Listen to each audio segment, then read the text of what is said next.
Farelos? Farelos. Farelos. Farelos. Farelos. Farelos. Farelos. Farelos Musicais.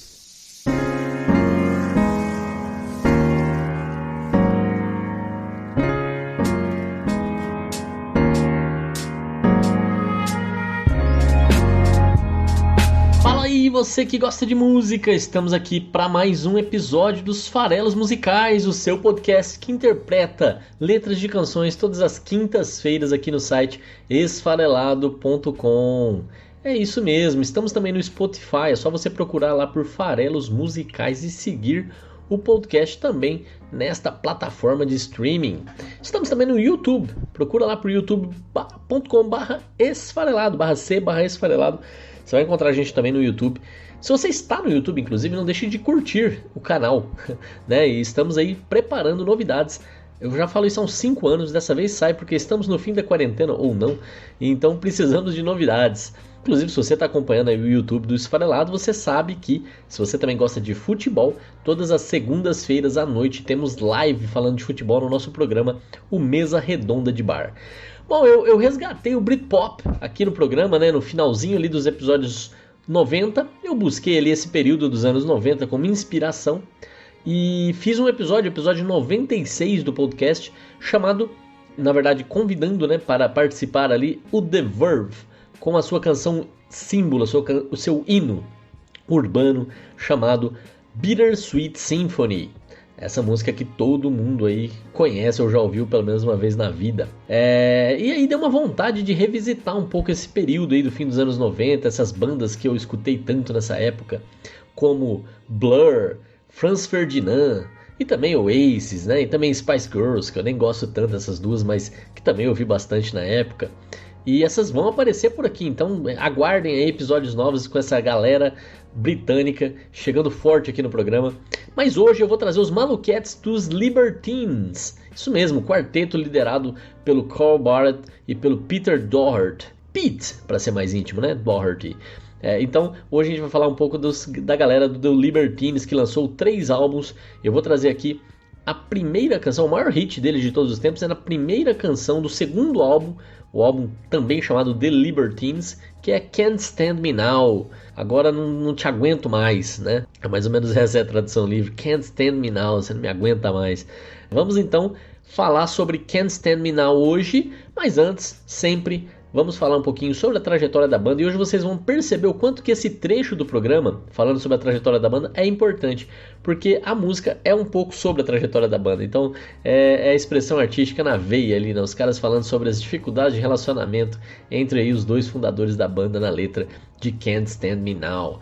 Antes de mergulhar lá na biografia dos caras e falar um pouquinho sobre de onde eles vieram, como é que eles se formaram e tudo mais, eu vou falar para vocês, por favor, você que gosta de música, não deixa de falar do programa para quem também gosta de música, porque quem gosta de música igual você, conhece gente que também gosta de música, e quem gosta de música provavelmente vai gostar aqui do podcast Farelos Musicais. Então ajuda a gente a aumentar a nossa base de ouvintes. Como? Como que você, ouvinte, que gosta de música, pode ajudar? Você pode ajudar divulgando o programa, seja apresentando o programa para pessoas. Eu até te desafio a fazer isso. Vai lá e apresenta o Farelos Musicais. Escolhe aquele episódio em que as ideias mais legais apareceram, que a interpretação mais inusitada veio, ou então de uma banda que a pessoa gosta muito, ou de uma banda que a pessoa vai gostar muito de se conhecer, e apresenta o programa para ela, né? Essa é a melhor forma de você ajudar o Farelos Musicais a crescer, é falando do programa. Mas você também ajuda, esse é um trabalho que realmente me ajudaria muito, né? Se você falar do programa para outras pessoas. Mas também ajuda se você divulgar até para desconhecidos. Como? Compartilhando as publicações aqui do Farelos Musicais. Todo programa que sai no ar, toda quinta-feira, ele tem uma publicação oficial lá no Twitter, @oesfarelado, tudo junto. Procura a gente lá e você pode retweetar. Por falar nisso, eu tive um trabalhão, mas ficou muito legal. Eu peguei todos os episódios e publiquei numa thread que eu deixei fixada lá no Twitter, no perfil do Twitter. Ficou bem legal, ficou todas as capas encadeadas lá, ficou bacana. Dá uma olhada lá. E é um bom lugar para você aproveitar para divulgar o programa. Mas também aparece lá no Facebook, no Instagram do Esfarelado, esfarelado.com.br. Também procura a gente no Instagram e ajuda a gente a divulgar o programa, beleza? E também no YouTube, né? Não deixa de curtir, isso ajuda a dar relevância pro vídeo e aí mais pessoas conhecerem. É o pedido que Paulo Farelos aqui te faz para você ajudar o programa a crescer. Muito obrigado. Bom, vamos lá então. Banda The Libertines. Os convidados de hoje aqui, The Libertines, da nossa FM. Se você não conhece Libertines, eu acho que é uma banda que tem uma pegada, uma energia tão gostosa, tão divertida, que vale a pena conhecer. Eu conheci Libertines no segundo álbum já, que chama The Libertines, que é um nome que costuma ser dado ao primeiro álbum, né? E eu achava que esse era o primeiro álbum. Depois eu fui ouvir o que é o primeiro álbum realmente, o Up The Bracket, e eu nem achei tão bom assim, né? Mas esse na verdade foi o primeiro álbum. Enfim, essa confusão toda aqui faz sentido porque a banda é uma confusão só. Ela foi formada em 97, mas só veio a gravar o primeiro disco em 2002, 5 anos depois. Ela foi formada lá por dois amigos na época de faculdade, mas eles não se conheceram na faculdade, que é o Carl Barrett e o Pete Doherty, que é um caso de amor, né, na verdade, esses dois aí, porque teve uma conexão artística, eles gostavam muito de fazer música, e fizeram bem música junto, gostavam de escrever letras, tinham muito interesse por literatura, por artes, e foi uma conexão, né, eles conheceram como? O Carl fazia universidade e dividia quarto com a irmã do Pete, e aí foi assim que eles se conheceram, acabaram indo até depois, alugaram lá um flat, foram morar juntos e foram compor. Então teve toda essa conexão, mas isso demorou para virar uma banda de sucesso. No começo, por volta de 97, inclusive os dois abandonaram sem concluir os estudos, né? Foram se dedicar realmente à música. E inicialmente eles trouxeram um baixista para... Os dois são guitarristas e vocalistas, né? Essa é uma curiosidade, né? Os dois faziam a mesma coisa. E para ser uma banda de rock, em geral, você precisa ter pelo menos um baixista e um baterista. E foi isso que eles foram buscar nas figuras do Jon Hassell, que é o baixista histórico aí do Libertines, mas que ficou nesse primeiro momento pouco tempo com a banda e deu lugar pro Johnny Borrell, que ficou nessa fase inicial aí da banda, pré-gravadora, né? Johnny Borrell. Mas o Jon Hassell já teve ali no comecinho da história da banda uma passagem com eles. E eles tiveram o Paul Dufour na batera. E é isso, né? Começaram já a se apresentar em bares, em pequenos eventos. Né? Primeiro tiveram que batizar a banda. De onde veio o nome da banda, né? Inclusive. Eles assim, chegaram a ter outras sugestões de nome, né? Natural. Gostam muito do termo Albions, que é uma outra forma de se referir ao Reino Unido. Isso aparece inclusive na obra deles, tanto no Libertines quanto em obras separadas como o Baby Chambliss, mas acabaram fechando com o nome Libertines precocemente, até foi rápido chegar nesse nome, e esse nome veio aí da veia literária da galera, foi uma inspiração no livro do Marquês de Sade, o francês Marquês de Sade, que escrevia sobre libertinagem, né? O livro dele, Os 120 Dias de Sodoma, que trouxe um subtítulo, um título alternativo, que era Escola de Libertinismo, School of Libertinage.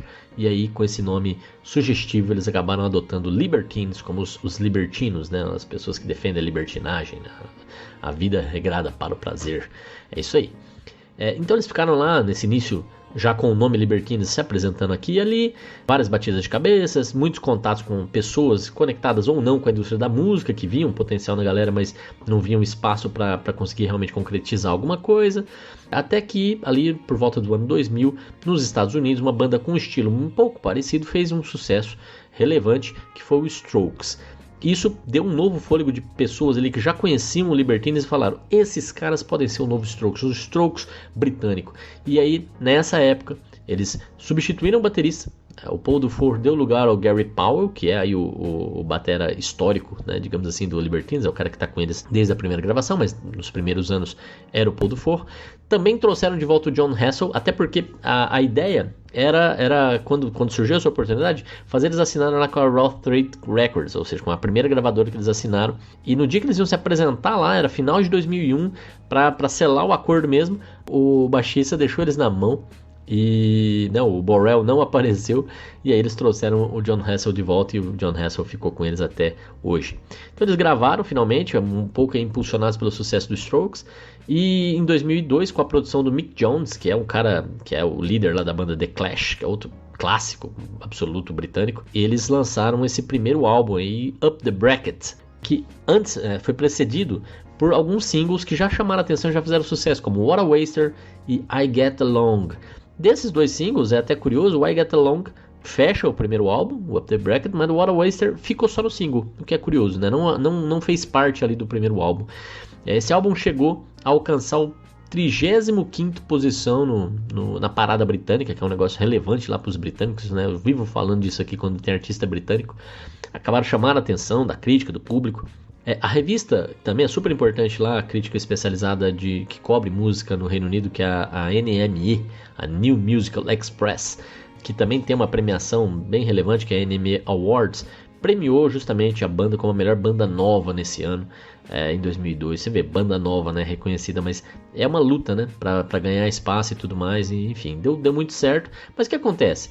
Quando você, e eu não falei disso aqui, mas não é uma novidade, né, mas a relação do Barrett com o Doherty, eu falei que era de amor, mas também é de ódio, muito por conta do envolvimento do Doherty pesado, né, com um vício considerável em drogas, e todos os tipos de droga, crack, cocaína, heroína, e isso foi se intensificando com o tempo, principalmente quando a banda fez sucesso, começou a ter uma série de shows, fizeram mais de 100 shows nesse ano aí de 2002, 2003, era quase todo dia no palco, e o cara foi se rendendo a esse mundo, e isso foi desgastando cada vez mais a relação, tanto com o melhor amigo, né, o Carl Barrett, quanto com os demais membros da banda, e a questão dos compromissos, a questão de ver a pessoa se matando de certa forma, né?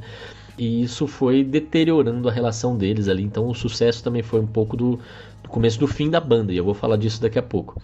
Mas naturalmente ali eles começaram a chamar cada vez mais atenção, o álbum lançado, né, premiada, a banda com muito espaço, foi fazer inclusive uma viagem a Nova York, aos Estados Unidos, para se promover, para aparecer mais. Nesse momento eles começaram a gravar o que foi chamado depois de Baby Shambles Sessions, que era uma espécie ali de gravação, mas também composições, essas músicas desse período que era entremeado por confusões e brigas, gerou vários futuros hits, tanto da banda, né, do Libertines, quanto da banda alternativa do Doherty, que eu vou falar daqui a pouco, que ele teve essa banda Baby Shambles no período em que ele ficou afastado, ou que o Libertines ficou pausado, né? Como o Baby Shambles, ele chegou a lançar 3 álbuns, né? A banda ainda está nativa, então você vê que é um cara que tinha uma volúpia criativa insaciável e estava impulsionado pelas drogas no período. E no meio dessas batalhas, tem um outro episódio que vale a pena comentar, que batalhas, eu digo disputas mesmo entre eles sobre o futuro da banda, o futuro da amizade, o futuro da relação dos dois até, né? Muita cobrança, enfim, muito desgaste, muito choro, muita lamentação, muito mágoa, então era uma relação pesada. 2003 foi um ano duro para a banda, mas os dois, em um determinado momento dessa turnê nova-iorquina, como uma forma de registrar um compromisso com a banda e com a ideia da banda, eles tatuaram os dois, tanto o Barrett quanto o Doherty, nos seus braços, a palavra Libertines, inclusive com a caligrafia feita pelo próprio Barrett. E essa foto na verdade, sim, uma foto dos dois com a tatuagem à mostra foi usada como capa do segundo disco, que é o mais bem sucedido disco deles, lançado em 2004, The Libertines, que foi onde eu conheci a banda, como eu já falei. E essa foto que mostra os dois, enfim, é uma foto muito icônica e foi depois até eleita como uma das melhores representações da música dos anos 2000, a foto do segundo álbum, né? Que coisa. Se você não conhece, de novo, vale a pena ver, vale a pena observar, é parte aí da história da música britânica principalmente, mas da música mundial. E aí, nesse processo todo, né, esse ano de 2003 realmente é um caso à parte na história da banda, muito importante para tudo que aconteceu na vida dos dois, principalmente, né? Eles começaram a ter, né, voltaram para Inglaterra, começaram a ter cada vez mais brigas e problemas e tais, e chegou ao ponto em que você tinha shows do Libertines em que um ou outro não apareciam, né? Incluindo aí um show do aniversário do Barrett, que o Doherty organizou para ele como para ser uma surpresa e tudo mais, uma homenagem realmente ali e tal, e o Barrett simplesmente não apareceu nessa, né, que ia ser uma apresentação da banda. Aí teve a turnê europeia do Libertines, que o Doherty não foi também, então você vê a banda se apresentando sem um dos seus líderes ali, né? Parecido com você pensar, lógico, guardadas as devidas proporções, evidentemente, né? Você, na época da Beatlemania, ir ver um show dos Beatles e não tá o Lennon ou o McCartney, né? Então, para quem era fã do Libertines nessa época, o show perdia muito em apelo. Foi, inclusive, nessa época das brigas e tudo, que estava marcado para acontecer o primeiro show do Baby Shambles, a banda alternativa que o Doherty criou, num período em que o Barrett falou para ele que ele só ia continuar no Libertines se ele ficasse limpo das drogas, né? Teve digamos, essa ameaça ou esse compromisso, né, que ele pediu ali do amigo, uma forma ali de botar um pouco de pressão e tal, e ele, ao invés de seguir essa linha, criou uma outra banda, e no dia que ele ia fazer o primeiro show com essa outra banda, ele também acabou invadindo a casa do Barrett, foi preso, foi condenado por 6 meses de prisão por conta dessa invasão, para roubar lá um notebook e algumas outras coisas que ele queria resgatar, né? E o Barrett estava em turnê com o Libertines na época. Então, quer dizer, olha que maluquice, né? Como eu falei, uma banda cheia de histórias. Então, nessa época, em 2010, já tinham lançado o primeiro álbum, já estavam fazendo sucesso. Nessa época, em 2003, diante de todo esse cenário que eu estou descrevendo aqui de maluquice, de briga e etc., eles tinham lançado um single, que é outro single da Discord, de certa forma, chamado Don't Look Back in the Sun. Que foi uma música que fez bastante sucesso. A música chegou ao 11º lugar na parada. Foi a melhor posição até então de alguma música do Libertines. Só que teve todo um problema com troca de produtor, né? Quem era o produtor do primeiro álbum era o Mick Jones. Aí apareceu a figura do Bernard Butler, que era do Suede, outra banda britânica, que não se deu bem com o Doherty. Eles viviam em guerra. Inclusive o Doherty saiu de perto. O Butler gravou a guitarra do Doherty, o trecho dele na música, olha que loucura. E essa música fez bastante sucesso, mas ela nem aparece também depois que eles gravaram realmente o álbum e lançaram em 2004. Esse single que fez muito sucesso, uma das músicas mais conhecidas da banda, não faz parte do álbum de estúdio. Quer dizer, se você olhar só para os 3 álbuns lançados como Libertines, essa música nem consta, e ela é um pouco por conta disso, um dos símbolos aí das brigas que permearam esse período, né? Mas como que eles chegaram então? Eu contei aqui essa história, todas essas brigas, já tem até Baby Shambles na história, briga com o produtor. E como é que teve segundo álbum, né? É um pouco essa ideia. Como que aconteceu isso? Parece que nem teve espaço para isso, diante desse cenário que eu estou descrevendo para vocês. Mas a história é muito doida. Como tinha muito afeto entre eles, né? Eles realmente gostavam muito do outro, gostam até hoje muito do outro. Tem muito perdão também, né? Então, no dia que o Doherty saiu da prisão por conta de ter roubado a casa do Barrett, quem que estava esperando ele lá do lado de fora? O próprio Barrett. Estava esperando ele lá de fora, eles conversaram, eles se entenderam. Nesse mesmo dia, eles reuniram-se com os outros 2 membros da banda, o Hassel e o Paul, e se apresentaram para o seu público, né? E fez um show que, segundo a própria NME, que é uma revista que ama o Libertines, né? Foi a apresentação do ano, esse show que eles fizeram no dia que o Doherty saiu da prisão para a galera lá de Londres. Eles lotaram depois em 3 datas diferentes os shows em Londres, e dali para frente foi só show com público lotando os seus locais de apresentação, com vendas antecipadas e etc. Foi uma loucura, né? A volta do Libertines. Então teve esse momento de redenção que durou muito pouco, durou poucos meses, mas foi o suficiente para eles conseguirem gravar o segundo e mais bem sucedido álbum, né? Por quê? Porque depois dessa reconciliação, dessa retomada e tal, tentaram trazer de novo o Butler para ser produtor da banda. Aí o Doherty voltou a brigar com ele, aí voltou a usar drogas, aí trouxeram de novo o Mick Jones, e aí a coisa foi seguindo. Aí o Doherty meio que falou, não, eu vou tentar uma clínica de rehab. Aí ele tentou, aí ele abandonou a clínica. Depois ele falou que ia buscar ajuda espiritual na Tailândia, e aí a banda já tinha finalizado as gravações nesse meio período, e realmente sentiu que não dava mais.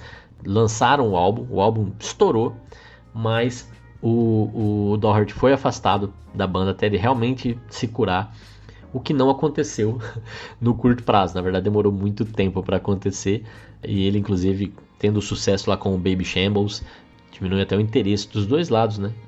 Um lado achando que ele teria que se curar da droga para voltar pro Libertines, o outro lado falando assim, eu nem preciso de vocês, eu tenho a minha própria banda aqui, que não liga para eu ser um drogado maluco, né? Então, esse momento de 2004 em que o álbum foi lançado, né, o álbum The Libertines, com a foto das tatuas que eu falei, o álbum chegou rapidamente no primeiro lugar das paradas britânicas, vendeu mais de 70 mil cópias na primeira semana, e a banda foi lançada ali na segunda metade do ano de 2004, e a banda fez o seu último show em dezembro de 2004 e parou, né? Então essa é a história. E a primeira música desse segundo álbum tão problemático para ser construído, que é Can't Stand Me Now, é a música de hoje, uma música que fala sobre relações de amor e ódio, a relação entre o Barrett e o Pete Doherty do Libertines. É uma música bastante autoral, bastante autobiográfica, por isso que eu falei que saber dessa trajetória ajuda a interpretar um pouco da letra da música. Mas o álbum inteiro do Libertines é muito divertido, nem parece uma banda tão problemática. Inclusive tem Can't Stand Me Now, tem Last Pulse on the Bugle, tem RBE Mash Free, tem What Katie Did. Essas são as minhas favoritas, mas o álbum inteiro é gostoso de ouvir, vale muito a pena, vai lá, conhece. Fato é que a banda encerrou as atividades, o Barrett falou assim, não faz sentido a gente seguir sem o Doherty, não faz sentido seguir com o Doherty nessas condições, então vamos largar a mão. E pararam, né? Lançaram o segundo álbum e ficaram quietinhos. Em 2005 o próprio Barrett começa a sua própria banda alternativa também, Dirty Pretty Things. Em 2007 é lançado um álbum de coletânea, Time for Heroes, e esse é um bom momento para você pegar esses singles que eu comentei, como Don't Look Back Into the Sun, What a Waster e tal, que não faziam parte dos dois álbuns, e juntar eles com os hits dos álbuns, e é um álbum legal para conhecer a banda também. Até que chegou o ano de 2010, 6 anos depois, ali, 5 anos praticamente depois do fim da banda, e eles tiveram um primeiro momento de reunião para se apresentar num show em Leeds, sendo convidados pelos canadenses do Arcade Fire, que eu gosto tanto também, qualquer hora eu faço um episódio do Arcade Fire. Mas foi só isso, se apresentaram, foi legal, teve o show, resgataram os principais sucessos da banda e tudo mais.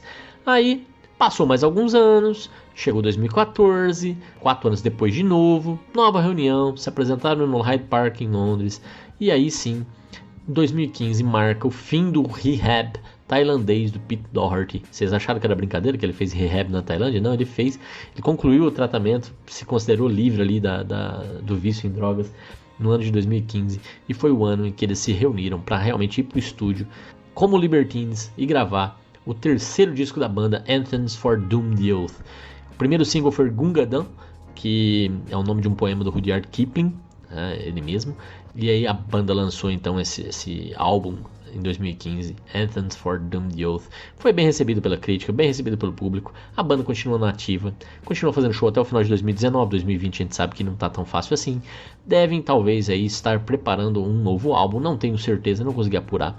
Mas é legal ver que a história da banda, tão problemática, tão confusa, tão complicada, mas muito importante para a cultura britânica principalmente, tanto que rendeu 2 livros sobre a banda. Para quem curte, dá para procurar, dá para correr atrás, dá para se informar. Teve até um documentário também sobre a reunião deles em 2010 em formato de filme, né, de filme documentário.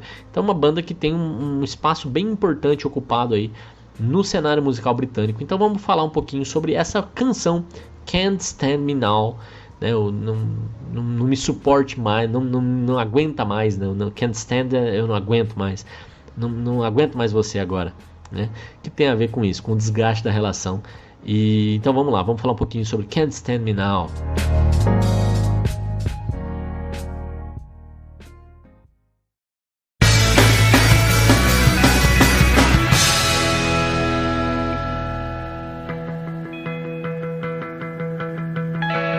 Bom, essa música, ela é divertida, né? Ela fala, como eu falei, né, da relação dos dois. Ela foi escrita pelo Pete, então ele tenta imaginar um pouco quais são as queixas que ele ouve do Barrett, né? Não é tão difícil de imaginar, eles viviam brigando.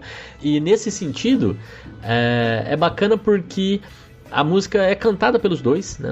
Começa com o Barrett falando, depois o Pete responde, e depois os dois cantam junto, e fala sobre justamente pontos de vista diferentes sobre o porquê que uma relação chega ao fim, o que dá pra esperar de um e do outro, faz sentido ou não faz sentido continuar tentando. E nesse sentido, nessa forma de ver, extrapola a relação entre dois amigos que estão tentando fazer uma banda, que é a história da música, né? E vai pra qualquer relacionamento, né? Assim, tem vários momentos em relacionamentos em que a gente olha e fala, vale a pena continuar, não vale? E a música deixa isso também aí como espaço para outras pessoas se identificarem com o que está sendo cantado ali, né? Quando não aguento mais a outra pessoa.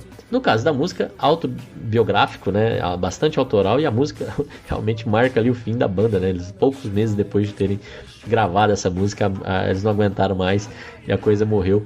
Deve ser divertido para eles agora, sei lá, 16 anos depois, cantarem de novo Can't Stand Me Now, porque agora eles voltaram à ativa e estão juntos de novo. Então a música hoje é mais um resgate aí desse período turbulento. A música tem, do ponto de vista musical também, eu gosto muito porque ela tem uma introdução longa e tem um encerramento longo, instrumentais, e com instrumentos diferentes. Ela é bem criativa também do ponto de vista musical, tem uma energia bacana. Então ela tem uma introdução longa de 48 segundos, que eu vou até pedir aqui pro Cleves deixar tocar, que é legal para entrar um pouco no universo ali sonoro da banda e do álbum. E também no final eu vou pedir para ele deixar tocando, para vocês se despedirem aqui do episódio com um som de gaita, que não é todo dia, que tem harmônica aqui no programa.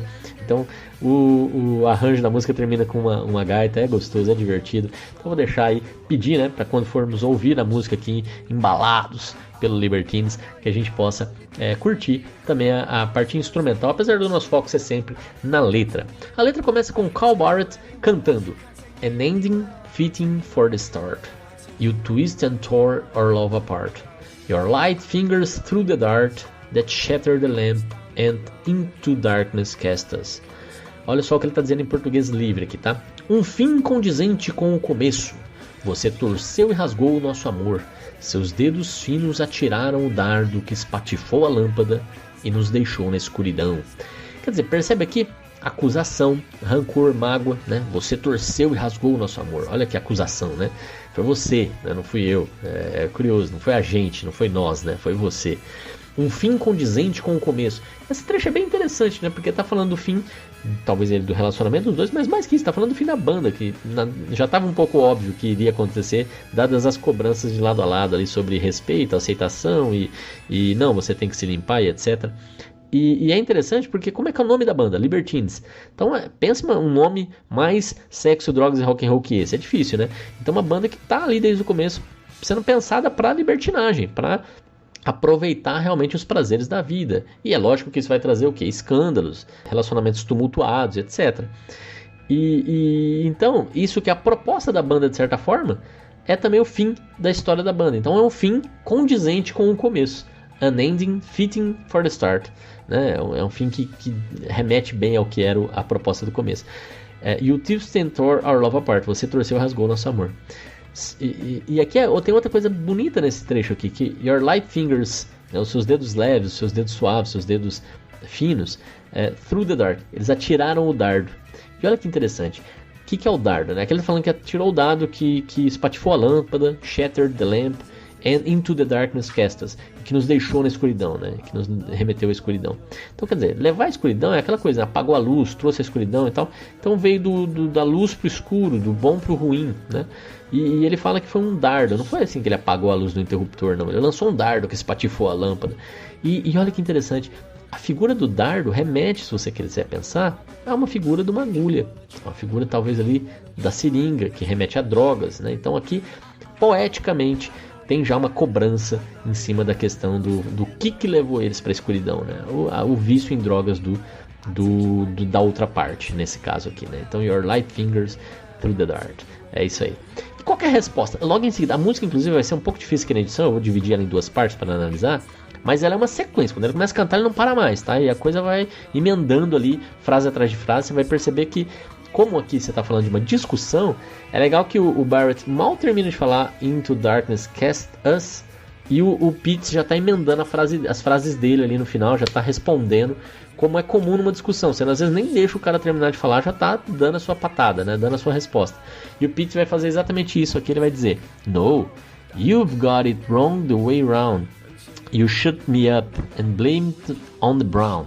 Corner the boy kicked out at the word kicked back a lot fucking harder now. Inclusive essa trecho de fucking harder faz com que, por exemplo, se você for ouvir no Spotify, vai estar dizendo lá que tem explicit, né, a palavra de baixo calão, né, explícito. Então o fato dele só falar a lot fucking harder now, que exagero, diz um explicit ali no Spotify. Mas o que ele está falando aqui, né? Primeiro começa com um não, né? Não é isso mesmo, né? Eu discordo de cara, né? Então no, you've got it the wrong way round. Você entendeu tudo errado. Essa expressão the wrong way round, you got the wrong way round. Então você entendeu errado. You shut me up. Você que me calou, você que me travou, você que, né, foi aí de novo acusações, rancor, mágoa do outro lado. Agora foi você que me calou, foi você que and blamed on the brown. Essa eu tive que pesquisar um pouquinho, mas brown, porque brown é marrom, né, a princípio é a cor, né? Blame it, ou seja, em quem você colocou a culpa, né? Você me calou, você me travou e você colocou a culpa no quê? The brown. E não fazia muito sentido pra mim, mas depois eu fui ver que é uma gíria britânica para heroína, e aí tudo fez sentido, né? Então brown é heroína, então você culpou a heroína. E realmente, se a gente lembra ali que ele acabou de falar do dart, que eu remeti a seringa, a agulha, então realmente a culpa que está sendo dada é ao vício. Corner the boy kicked out at the word. Então você encurralou o cara, jogou ele no canto, corner, né? De escanteio, né? Corner, de canto. Né? Então você colocou o cara no canto, jogou ele para fora do mundo, né? Deixou ele de fora da sua vida. Tirou ele do Libertines. Né? Essa aqui parece ser a acusação, né? Corner, the boy kicked out at the word. E o que aconteceu? Quando você fez isso? The word kicked back. A lot fucking harder now. E o mundo te chutou de volta com mais força ainda. Então, é aquela coisa de que quando você é afastado, as coisas podem melhorar ou piorar, que é o caso aqui dele, né? O fato de ele se afastar talvez fez ele mergulhar ainda mais nas drogas. Esse é um ponto que, pensando em relacionamentos em geral, é bem delicado, né? O que fazer quando você está numa situação em que existe amor, existe, né, o afeto, você gosta da pessoa e você vê a pessoa indo num caminho que você discorda. O que é certo? Abandonar a pessoa e falar se vira e depois volta, né? Que nem aqui o Cal fez, né? Ou teria sido mais certo tentar estar junto, tentar abraçar, tentar... É difícil de julgar, evidentemente, mas é complicada essa relação de simplesmente assim, o problema é teu, você tem que resolver, o que causa uma pressão, evidentemente, pode funcionar para vários casos, porque a pessoa pode falar, nossa, eu tô perdendo tudo, inclusive quem eu amo aqui nesse caso, né? Mas, será que quem não abandona, né? É outro ponto, né? Será que ele deveria, a melhor forma de ajudar é abandonando? Que também é algo, de novo, eu não tô julgando, eu só tô dizendo que é uma situação bem difícil, né? Mas enfim, aqui gerou rancor dos dois lados, né? Divisões ali de percepção, e eles vão passar a cantar juntos. Cantar o quê? A respeito do relacionamento, né? Disso que eles estão dizendo, cada um tem um modo de ver, cada um culpa o outro por não estar dando certo. Quando não está dando certo, você tem opções, você pode tentar, né? E é justamente isso que eles vão cantar juntos agora. If you wanna try, se você quiser tentar, there's no worse you could do. Não há nada pior que você possa fazer. Quer dizer, eles já estão sentindo ali que não tem mais o que fazer. If you wanna try, there's no worse. Não tem nada de pior que você possa fazer. Por quê? Porque também não existe mais confiança. Não adianta mais tentar, né? Isso vai ser a pior coisa que a gente vai fazer, porque isso vai prolongar a dor, vai prolongar o rancor, a mágoa, as situações negativas. Por quê? Porque não existe mais confiança. Eles vão deixar isso claro na sequência. I know you lie. I know you lie. Eu sei que você mente. E é os dois cantando juntos. E isso é muito bonito, porque existe a tentativa de tentar continuar. Será que vai dar certo ou não? A dúvida. Mas os dois não confiam mais um no outro. I know you lie. Os dois cantam isso um pro outro. E, ao mesmo tempo, I'm still in love with you. Eu ainda te amo. Eu ainda estou apaixonado por você. Então, quer dizer, eu sei que você mente, eu não confio mais em você, mas eu ainda te amo. E os dois cantam isso um pro outro. Então existe amor dos dois lados também. E aí vem justamente a sequência que vai culminar no refrão da música, que e eu vou parar por aqui, assim que eu falar esse último trecho, pra gente analisar depois o refrão. Mas a música diz o seguinte: Can't take me anywhere, I'd take you anywhere. You can't take me anywhere. Well, I can't take you anywhere. I'll take you anywhere you wanna go.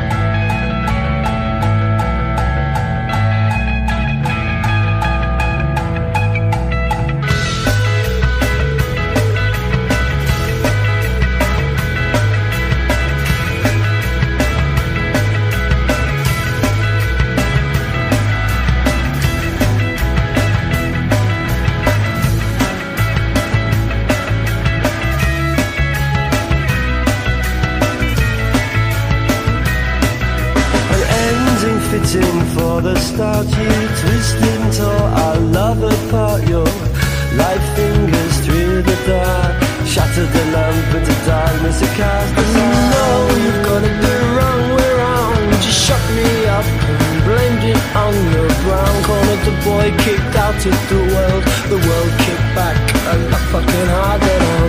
If you wanna try, there's no worse you could do. I know you lie.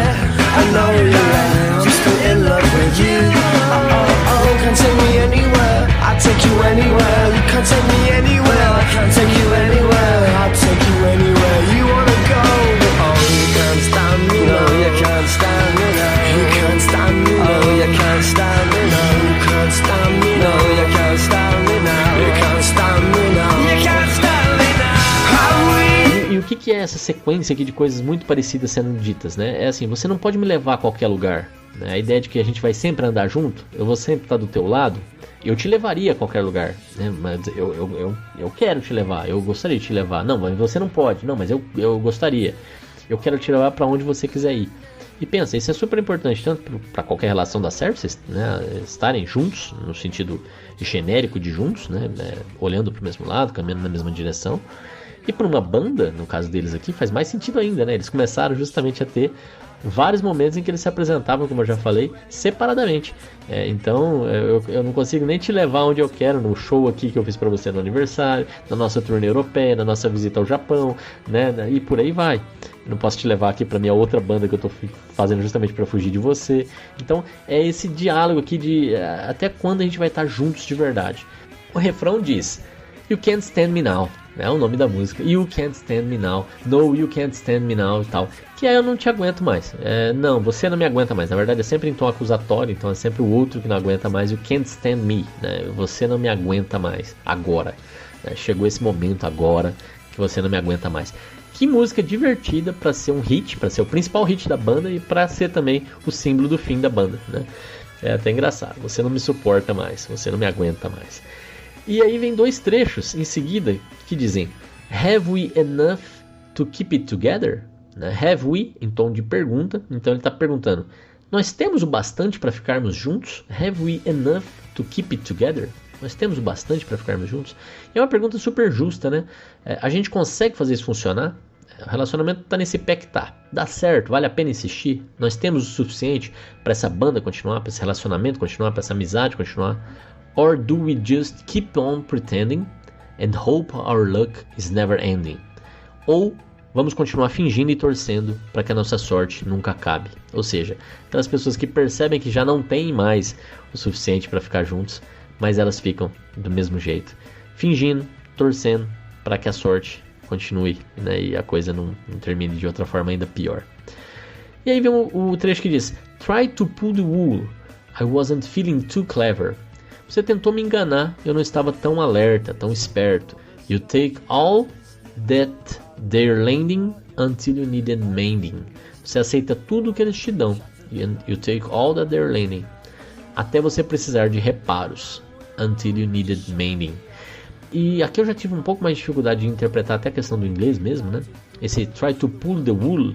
Wool é lã, é o fio de lã, né? Puxar o fio de lã. Mas isso vem de uma expressão, acredito eu, que é pull the wool over somebody's eyes, que significa enganar. Por isso que eu traduzi como você tentou me enganar. Try to pull the wool. E aí ele completa respondendo: I wasn't feeling too clever, eu não estava tão alerta. Pode ser mesmo, né? Pô, você tentou me enganar. Mas tem uma outra expressão que é uma gíria, que esse pull the wool tem a ver com tentar se aproveitar sexualmente e tal. Pode até ser também. I wasn't feeling too clever. Mas de qualquer forma assim, né? Um tentou enganar o outro, um tentou se dar bem em cima do outro, e o outro estava se sentindo meio sem condições, né, de reagir, de entender. Ou seja, já começou a ter uma relação mais abusiva aqui nesse trecho, me parece.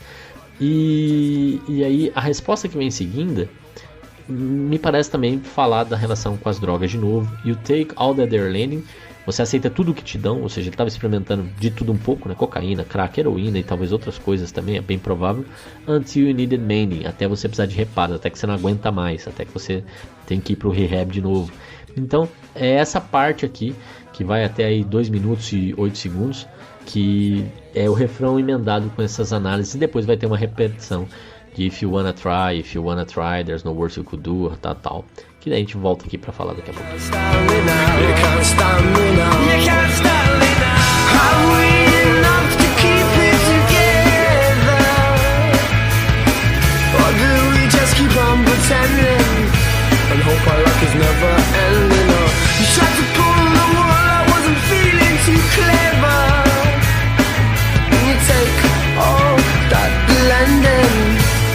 Until you need a mending on. If you wanna try, there's no worse you could do.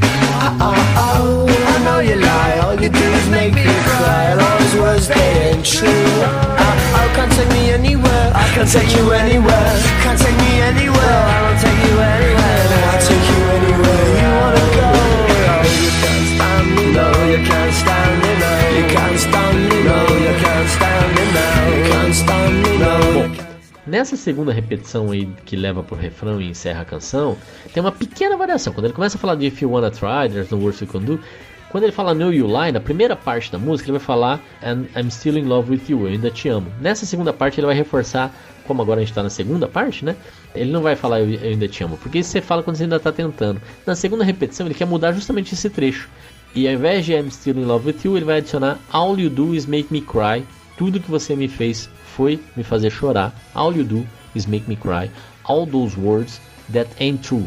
Suas palavras não são verdadeiras. Todas as suas palavras não são verdadeiras. Aí depois vem You Can't Take Me Anywhere, I Can't Take You Anywhere, e parará até o final, e a gaita. Então, vamos lá. Outra coisa. Se você curtir Libertines e não conhecer, eu recomendo demais você ouvir logo em seguida. Ouve as músicas em sequência, tá? É a beleza dos álbuns de antigamente. Can't Stand Me Now é a primeira música, mas ouve em seguida a segunda música. Que se essa música tá falando de que não aguenta mais, a primeira frase da música que vem em seguida, que é Last Post on the Bugle, que é muito legal também, é muito divertida também, é If I Have to Go, se eu tenho que ir, né? Quer dizer, se uma música tá falando sobre fim de relacionamento, ela já tá condicionando isso, né? Se eu tiver que ir, If I Have to Go, primeira parte da segunda música do álbum, que não é o último, curiosamente, mas foi o último durante um bom tempo dos Libertines. A gente se vê na semana que vem, até lá.